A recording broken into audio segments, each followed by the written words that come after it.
ভোর ৫:৪০-এর মতো বাজে, কিন্তু দেখুন এখনো এক ফোঁটা আলো বেরোয়নি, পুরো অন্ধকার চারিদিকে।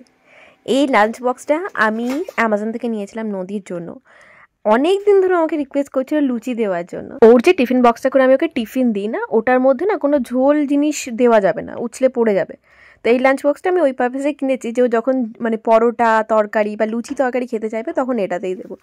তো আজকে সকাল সকাল আমি কাল থেকে ময়দাটা মেখে রেখেছিলাম ফ্রিজে, এখন লুচি বেলে ভালো করে গরম করে দিয়ে দিচ্ছি। সাথে টিস্যু পেপারও দেবো, যদি আনতে ভুলে গেছিলাম, পরে গিয়ে নিয়ে এসেছিলাম। সাথে ঘুগনি করেছিলাম কালকে, তো সেটা রেখে দিয়েছিলাম ইচ্ছে করে। তো ঘুগনি ছাড়া কোনো তরকারি দিয়ে লুচি খাবে না, খাবে খুব জোর করলে খাবে, আর কি ঘুগনিটা বেশি পছন্দ করে। একদমই তেল মশলা ছাড়া, একদম জাস্ট মটর আলু তরকারি বলতে পারেন। অল্প একটু কাঁচা লঙ্কা ধনে পাতা দিয়ে করেছিলাম, আর কিচ্ছু মশলা সেরকম দিইনি। বেশ ভালো হয়েছিল খেতে। তো 3টে লুচি আর তরকারিটা প্যাক করে দিলাম, সাথে কিছু ফলও দেবো, বাট ফলটা এখন কাটা হয়নি, ওপরে গিয়ে কাটবো। আজকে ফলের মধ্যে ভাবছি কলা দিয়ে দেবো, কাটাকাটির ঝামেলা থাকবে না আর। নদীকে গাড়িতে তুলে দিলাম, ও চলে গেল। আর এখন সামনে একটা সবজিওয়ালাকে দেখতে পেয়েছি, দেখি কুমড়ো পাই কিনা, একটু কুমড়ো নেবো। মটরশুঁটি কত করে যাচ্ছে এখন? 15 টাকা সব। বেগুনের সাইজ দেখো, বাবারে বিশাল বড়। এটা মাঝে কেটেও হবে না, এখান থেকে কাটতে হবে। এত বড় কড়া কোথায় পাবো ভাজার জন্য? মোচা নেবে নাকি? দুটো নিতে হয় নাকি?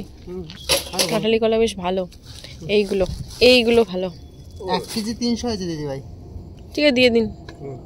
সবজি টবজি সমস্ত কিছু রেখে এখন আমি মেসেমুখের সাথে একটু বেরোচ্ছি, একটু দরকার আছে আর কি, কিছু জিনিসপত্র আনবো। আজকে আর নার্সারিতে যাওয়া হবে না, ভেবেছিলাম একটা শীতের ফুল আনবো, বাট মেসেমুখে যে তাড়াতাড়ি আছে, তো সামনে থেকে যা পাই ঝটপট নিয়ে চলে আসি। এখানে পেটাই পাওয়া তো নেওয়া হচ্ছে। 200ই তো খায়, যাই না ব্যাপার। খেজুর গুঁড়ো রসগোল্লা কি নেবো? সকালবেলা গরম গরম খেজুর গুঁড়ো রসগোল্লা পেয়েছি, এটা নেবো ভাবছি। মানে শীতকালে সব মিষ্টিগুলো পরপর সাজানো, দেখুন মোয়া, খেজুর গুঁড়ো রসগোল্লা, এখানে আবার কাঁচা গোল্লা গুড়ের। আমি জানি কাঁচা গোল্লা খাও, ভালো তো। কেমন কেমন পরোটা ঘুগনি আর এদিকে খেজুর গুড়ের রসগোল্লা নিয়ে নিয়ে। এবারে মাসকাবাড়ির যে লিস্টে লিখেছিলাম না, ওখানে গোবিন্দভোগ চাল লিখতে ভুলেই গেছি। আজকে পার্টি গিয়ে দেখছিলাম নেই, তো সেই জন্য আবার 1 কিলো গোবিন্দভোগ চাল নিয়ে বাড়ি ঢুকবো। সবাইকে খেতে দিয়ে আমি চলে এসেছি আমার পেটাই পরোটা আর ঘুগনি নিয়ে। এই ঘুগনিটা না মিষ্টির দোকান থেকে নিয়েছি, আর পুরো নিরামিষ করে, মানে পেঁয়াজ রসুনও দেয় না। যদিও আজকে আমার নিরামিষ না, মিস্টার মুখার্জির, তবুও বলছি আর কি, মানে বেশ ভালো করে, খারাপ না। আর দেখুন এই পরোটাতে 1 ফোঁটা তেল থাকে না। আচ্ছা, আজকে রান্না এই যে বকফুলের বড়া হবে, ফুলকপি সর্ষে বাটা দিয়ে ঝাল দেওয়া হবে মাখা মাখা, চিংড়ি মাছ হবে, চিংড়ি মাছের সর্ষে বাটা দিয়ে ঝাল।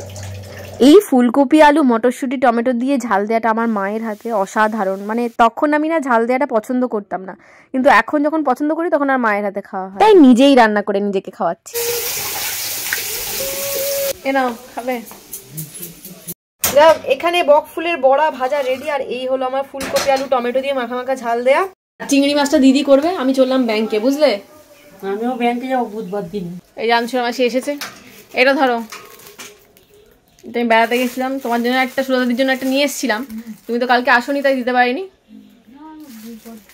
আচ্ছা, রান্নাবান্না কমপ্লিট করে আমি একটু ব্যাংকে যাচ্ছি, দরকার আছে। এখন বাজছে 11টা, 12:30টার মধ্যে আসতেই হবে। আর যাওয়ার পথে দেখি যদি কয়েদ বেল পাই তো নিয়ে আসবো। চলো চলো।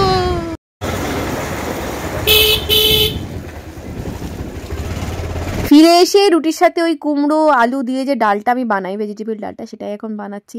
আর আপনাদের মধ্যে কেউ আমাকে একজন বারবার করে রেসিপিটা শেয়ার করতে বলেছিলেন, তাদেরকে আমি বলেছি যে আমি অনেকবার শেয়ার করেছি, কিন্তু ভিডিওটা খুঁজে পাচ্ছিলাম না। তার জন্য বলে রাখি, আমি এখানে 2 চামচ তেল, সাদা তেল, আর 1 চামচের মতো ঘি দিয়েছি। ফোড়নে দিলাম জিরে ফোড়ন আর শুকনো লঙ্কা। আমার যা দেয় 5 ফোড়ন, কিন্তু আমাদের বাড়িতে সবাই জিরে ফোড়নটা বেশি পছন্দ করে। তারপরে দিয়ে দিলাম বেশ কিছুটা আদা বাটা আর বেশি করে টমেটোটাকে ভালো করে নুন দিয়ে কষিয়ে নেব, বেশ লাল লাল রং ছেড়ে দেবে। তারপরে এর মধ্যে জিরে গুঁড়ো, ধনে গুঁড়ো, হলুদ, শুকনো লঙ্কার গুঁড়ো, তারপরে নুন, এই সমস্ত দিয়ে ভালো করে নাড়িয়ে সেদ্ধ করা ডাল, কুমড়ো, আলু সবের মধ্যে দিয়ে দেবো। লাস্টে অল্প একটু ঘি আর কাঁচা লঙ্কা ছড়িয়ে গরম গরম পরিবেশন করুন। ভাজা মশলাও দিতে পারেন, বাট আমি দিইনি, খারাপ হয়নি খেতে। গোবিন্দভোগ চালের সাথেও কিন্তু এটা খেতে বেশ ভালো লাগে। সকাল থেকে করে রেখে দিলাম যাতে বিকেলে আবার না করতে হয়। আচ্ছা, দেখিয়ে দিই 1 মিনিট। এখানে ডাল আমার একদম রেডি, ঠিক আছে? প্রচন্ড গরম আছে, আর এই সাইড দেখুন লম্বা লম্বা বেগুন ভাজা। এখানে সব সরঞ্জাম দেখেই বুঝতে পারছেন যে আজকে আমি কিছু একটা বানাবো। আজকে ভাবছি ভেজ মোমো বানাবো। এখানে সমস্ত ভেজিটেবলস নিয়ে নিচ্ছি, চিকেন ফিকেন বাড়িতে কিছুই নেই, দেখা যাক কিরম হয়। এখানে সমস্ত সবজিগুলোকে আগে আমি পুরো ফাইনলি চপ করে নেব। নদীকে টিউশনে দিয়ে আসার পরে আমি না হঠাৎ করে মাথায় আমার এলো আর কি যে সন্ধ্যেবেলা কিছু চটপটা খেতে ইচ্ছা করছে। এমনই করবো যাতে রাতের খিদে না মানে মেটে আর কি, সেরকমই অল্প করে করার ইচ্ছা, যাতে সবাই মিলে একটা দুটো করে খেলেই হয়ে যায়। তো ভেজিটেবল মোমোটা আমি প্রথমবার করলাম, প্রথমবার বলবো না, আগে চিকেন মোমো করেছিলাম, কিন্তু চিকেন মোমোটা না সেরকমভাবে ভালো হয়। আজকে প্রপার গাইডলাইন্স ফলো করে এই মোমোটা করছি বলতে পারেন। কিন্তু ভেজ মোমো যেহেতু না, এর সাথে না চিলি অয়েলটা মাস্ট, সেই জন্য চিলি অয়েলও তৈরি করব। আগে ময়দার মধ্যে ভালো করে ময়ন দিয়ে নুন দিয়ে ময়দাটা মেখে একটু তেল মাখিয়ে সাইডে সরিয়ে রাখছি।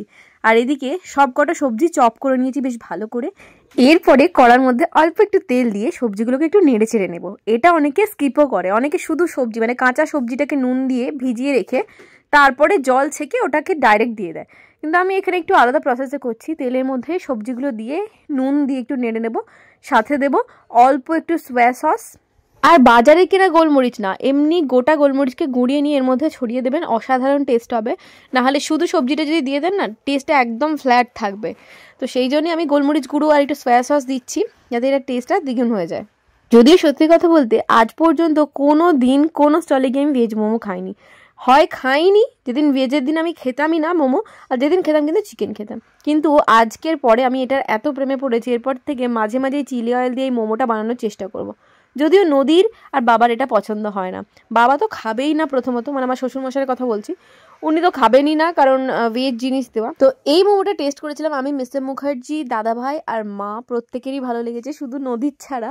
তো নেক্সট টাইমে নদীকে আমি বানিয়ে দেবো চিকেন মোমো, আর আমরাও খাবো। যাক, চিলি অয়েলটা বানানোর জন্য বেশ কিছুটা সাদা তেল আমি দিয়ে দিয়েছি, ওর মধ্যে দিয়ে দেবো রোস্টেড রসুন, না কাঁচা রসুন দিলেও হবে, বাট রোস্টেডটা আমার কাছে ছিল তাই আমি দিয়েছি। বেশ কিছুটা দিতে হবে যাতে বেশ সুন্দর ফ্লেভারটা আসে, আর ভালো করে খেয়াল রাখতে হবে রসুনটা যাতে পুড়ে না যায়, মানে হালকা লাল লাল করে ফ্রাই করা হয়ে গেলেই তার মধ্যে আমি চিলি ফ্লেক্সটা দিয়ে দিয়েছি। বেশি করে চিলি ফ্লেক্স দেবো, নাহলে কালার ভালো আসবে না। আর সাথে দেবো কাশ্মীরি রেড চিলি পাউডার, ওই 1 চামচের মতো। এরপরে ভালো করে নাড়িয়ে আমি একটা বাটির মধ্যে চিলি অয়েলটা ঠান্ডা হতে দেবো। এরপরেও আরও অনেক প্রসিডিওর আছে, সেটা আমি পরে বলছি। চিলি অয়েলটা ঠান্ডা হতে দিয়ে আমি এখানে মোমোগুলো তৈরি করতে বসবো, যেটা সব থেকে টাফ কাজ আমার জন্য, কারণ ময়দা রুটির এই সমস্ত কাজ আমার দ্বারা একদম হয় না। তবুও প্রথমে চেষ্টা করেছিলাম রুটিটাকে লম্বা করে বেলে নিয়ে গ্লাস দিয়ে কেটে কেটে মোমোর শেপ তৈরি করতে, বাট ওটা এতটাই ছোট হয়ে গেছিল, পুর ভরার পরে আমার মনেই হচ্ছিল না মোমো বলে, দেখে মনে হচ্ছিল নকুলদানা বা বাতাসা টাইপের কিছু একটা হবে। তো সেই জন্যে প্রথম 3টে ওই প্রসেসে করে নেওয়ার পর আমি নর্মালি ছোট ছোট করে লেচি কেটে যেইভাবে লম্বা লম্বা করে বেলে করে সেইভাবেই করেছিলাম। বাট সত্যি কথা বলছি, গোলমরিচ দিয়ে আর ওই সোয়া সস দিয়ে 1 চামচ সোয়া সস দিয়ে পুরটা এতটা টেস্টি হয়েছিল, যদি না খান তো বুঝতে পারবেন না। অনেকের মতোই আমার প্রথমে ধারণা ছিল ভেজ মোমো বোধহয় ভীষণই বাজে খেতে, কারণ যেহেতু ভেজিটেবলস খেতে আমি একদমই পছন্দ করি না, জোর জবরদস্তি খাই। কিন্তু এটা খাওয়ার পর আমার ধারণাটাই পুরো চেঞ্জ হয়ে গেছে। তো দেখুন আমি এখানে শেপ দেওয়ার চেষ্টা করছি, খুব একটা শেপ দিতে আমি পটু না, যেরকম পেরেছি সেরকম করেছি, চলবে। খেতে ভালো হলে আলটিমেটলি জিনিসটা ভালো।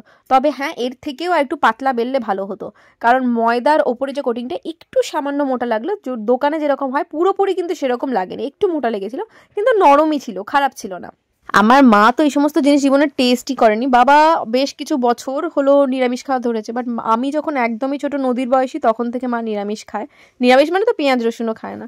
তো ইচ্ছে আছে এবারে আরামবাগে গিয়ে যদি একদিন মাকে মোমো করে খাওয়ানো যায়, জানি না মায়ের ভালো লাগবে কিনা, তবু একবার চেষ্টা করে দেখবো। যদিও পেঁয়াজ রসুন দেওয়া যাবে না, টেস্টটা কীরকম দাঁড়াবে ভগবান জানে। তবে এবারে শীত জুড়ে ঠিক করেছি নানান ধরনের পিঠে বানাবো। একবার তো পুর পিঠে বানিয়ে নিয়েছি, ওরকম না, এবারে ভাবছি পৌষ পার্বণের দিনে সরু চাকলি আর ওই গুড়ের পায়েস বানানোর ইচ্ছা। কারণ একা হাতে পুর পিঠে বানানো সত্যি ভীষণ টাফ জিনিস, কারণ নারকেলে পুর করা, এই এতজন পিঠে খাবে তাদের জন্য পিঠে তৈরি করা আমার একার পক্ষে না ভীষণই অসম্ভব হয়ে পড়ে। সরু চাকলি হলে করা যায়, বেশ তাড়াতাড়ি ফটাফট করে একটা একটা করে হয়ে গেল। 13 তারিখে বোধহয় পিঠে করতে হবে, 14 তারিখে খাওয়া, সেরকমই বোধহয় শুনেছি। আপনারা যদি জানেন প্রপার ডেটটা আমাকে অবশ্যই জানাবেন। যাই হোক, পিঠের কথা এখন পরে হবে, আগে মোমোটাকে বানাই। এখানে দেখুন ওই ঝাঁঝরি যেগুলো পাওয়া যায় না, সেটার মধ্যে আমি ভালো করে তেল মাখিয়ে নিয়েছি। এরপর একটা করে মোমো না পুর পিঠে না যাই হোক যেরকমই হয়েছে এগুলো বসিয়ে দেবো। বসিয়ে দিয়ে কড়ার মধ্যে জল দিয়ে এটাকে ওর ওপরে বসিয়ে মোটামুটি 20-25 মিনিটের মতো সেদ্ধ হতে দেবো। অলরেডি বাড়িতে এসে মানে দাদাভাই আর মিসেস মুখার্জি এসে জিজ্ঞাসা করছে কি করছো এত সুন্দর গন্ধ। আমি বললাম সারপ্রাইজ, একটু ওয়েট করো, ঠিক বুঝতে বুঝতে পারবে। এখানে দেখুন ঢাকা দিয়ে 20-25 মিনিট পর আমি তুলে নিয়েছি। মোমোগুলো খুব সুন্দর হয়ে গেছে। এর ওপর থেকে আমি এরপরে চিলি অয়েলটা ছড়িয়ে দেবো। এটাই কিন্তু মেন টেস্ট বললাম।